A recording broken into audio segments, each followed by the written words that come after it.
You know, we have to stay woke. Like, everybody needs to be woke. Por cada político como Kamala Harris, hay otro que es completamente lo opuesto como Donald Trump. Conocido por su estilo directo, Trump nunca ha retrocedido al enfrentarse a la agenda woke y sus seguidores lo apoyan firmemente. En la cumbre de Turning Point en Florida, el 27 de julio de 2024, Trump pronunció un discurso contundente mientras la multitud lo animaba al criticar la ideología woke. But how does a Jewish person vote for a Democrat? How does a Catholic person vote for a Democrat? With what they're doing to Catholics, I just don't get it. Somebody doesn't like Catholics in that administration, and I don't even know who it is. I don't think it's Biden because I don't think he has any idea what the hell he's doing. I don't think he has any ideas on any subject. Kamala Harris supports California's outrageous new law trampling on parental rights and allowing minors to change their gender without parental notification or consent. Can you imagine? She's in favor of that, by the way. Or she was. She's probably losing. You know, they're losing as much as they can. But remember, a politician always goes back to where they started. Harris wants to forcibly compel doctors and nurses against their will to give chemical castration drugs to young children. You know that, right? She totally supports that. And she supports the Biden-Harris Title IX policy of forcing every public school in America to let men into women's and girls' locker rooms. Can you imagine? It's like, what are we doing? What? You know, the whole world is laughing at us. You do know that, right? We've gone wacko. As president, I will protect the safety and well-being of America's children. I will defend the values of the American family. Su crítica aguda al apoyo de Kamala Harris a las leyes controversiales de California, incluyendo permitir que los menores cambien su género sin el consentimiento de sus padres, hizo que la multitud estallara en acuerdo. No se contuvo acusando a la administración Biden-Harris de pisotear los derechos de los padres, de promover medicamentos de castración química y de forzar a las escuelas públicas a abrir los vestuarios de mujeres a hombres. Las palabras de Trump resuenan con una gran parte del país que se siente abandonada por las políticas woke, y este sentimiento se está volviendo aún más evidente a medida que se acerca la elección de 2024. Un tuit compartido por Elon Musk muestra una encuesta reciente que indica a Trump adelantándose a Kamala Harris con el 54% de los votos previstos en comparación con el 45.4% de Harris. Los datos muestran que Estados Unidos está respondiendo y que el movimiento woke se está desplomando en tiempo real. Pero Trump no está luchando solo en esta batalla. Ron DeSantis, el gobernador número 46 de Florida desde 2019, también ha sido muy claro en su postura. Ha declarado públicamente que el movimiento woke necesita desaparecer, argumentando que se está usando para distorsionar la verdad y reemplazarla con ideología woke. Te guste o no, Donald Trump es una fuerza política arrolladora que no puede pasar desapercibida. Su estilo directo y sus declaraciones sin tapujos lo han colocado como una de las figuras más polémicas de la historia reciente. You know what woke means? It means you're a loser. Everything woke. Everything woke. It's true. Everything woke turns to shit, okay? It's true. It's true. Look at what's happening. Algunos lo celebran como un defensor en la lucha contra lo que consideran un exceso de corrección política.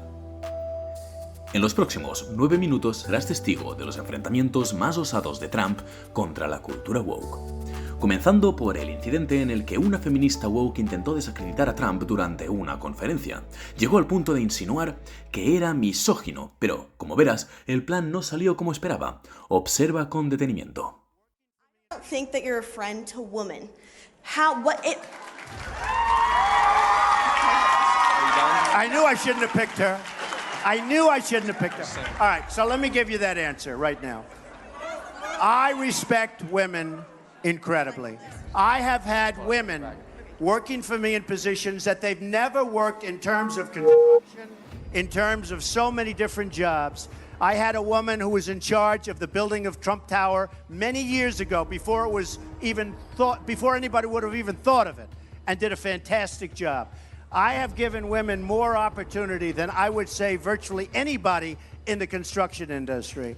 I have a daughter named Ivanka and a wife named Melania who constantly want me to talk about women's health issues because they know how I feel about it. And they know how I feel about women. I respect women. I love women. I cherish women. You know, Hillary Clinton said he shouldn't cherish. Well, I said, I do cherish. I cherish women. My mother was one of the great people of the world, maybe the greatest ever, my mother. I respect women, and I'm going to take care of women. You know, Jeb Bush didn't want to fund women's health issues. You read that. You saw that. And then he took it back later. I will take care of women, and I have great respect for women, and I do cherish women. Trump respondió con una verdadera lección sobre cómo revertir acusaciones. No solo se defendió, sino que contraatacó, destacando su historial de apoyo al empoderamiento femenino en sectores tradicionalmente dominados por hombres. Pero la confrontación no terminó ahí. Como feminista, ella tuvo que plantear el tema de la brecha salarial. I want to get paid the same as a man, and I think you understand that. So, if you become president, will a woman make the same as a man, and do I get to choose what I do with my body?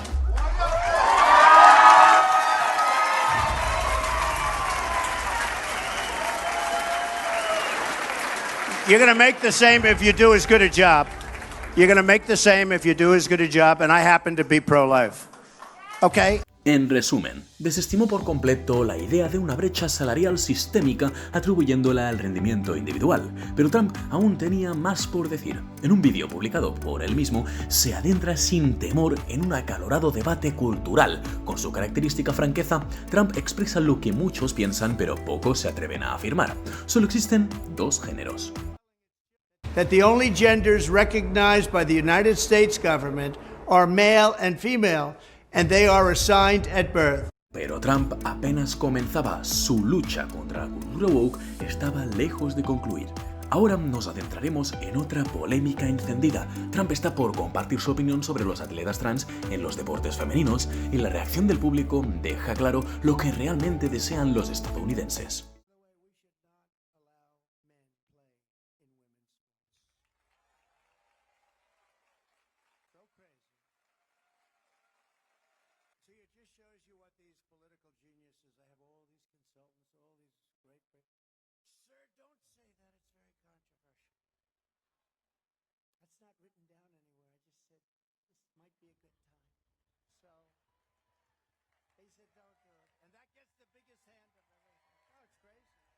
Pero aquí es donde las cosas se ponen realmente intensas. Trump cuenta una anécdota sobre este tema que es tan impactante que te dejará boquiabierto. Solo observa. I tell the story of the great swimmer, great female swimmer, wonderful woman, beautiful woman. She's been swimming for many years. She wants to break the world record. And she's at the pool and she wants to break it by 1/8 of a second. That's like fast. And she's going to do it. She's getting ready. And she looks down. She sees all people she's been competing with for years because they rise to the top. And she looks over here and she sees people. But then she looks and she, you know, they call this, they say this. She sees somebody with a man's body. That's what they do. They call it. I said, you think it's okay to say that? That's actually the expression they're using. They'll change that soon, so I have to do it quickly. I have to say it because they're going to change it. And you know the guy. He was named Female Athlete of the Year. Did you know that? It's true. He was just named female. We're not dealing with things that are so easy here, Newt. This is a difficult, crazy world. You'd almost say, is the world going crazy? Because 99% of the things I'm saying are common sense. But she looks over and sees her friends down there, and then she looks and this guy is massive. He's got a wingspan, he's got arms that are 30 feet long. And I always say, and she was seriously injured during the meet because he swam so fast that he gave her major wind burn as he went by her. And she didn't break the record, but he broke the record that day. You know what the number was? 38 seconds. So she wanted to break it by 1/8 of a second, and he broke it by 38 seconds. Or the weightlifter, I think it was like 218 pounds. I know, that's a lot. I can't lift it. I don't know who can. Any of our ex-Trump people, they're all Trump people. Kevin's saying he can lift it. I don't know about that, Kevin, but that's a lot. 218 pounds, and she got over that weight, and she was going to break it. They put a half an ounce here, half little tiny ring on top of these big barbells, dumbbells. And they go, and she went like this. She got it. Stood for 11 years. And her mother and father are screaming, "You got it! You got it, darling. I'm so proud of my girl."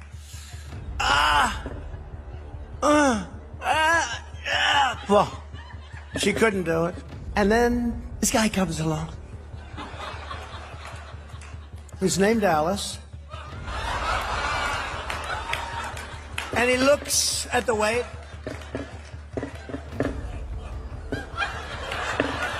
World record, world record.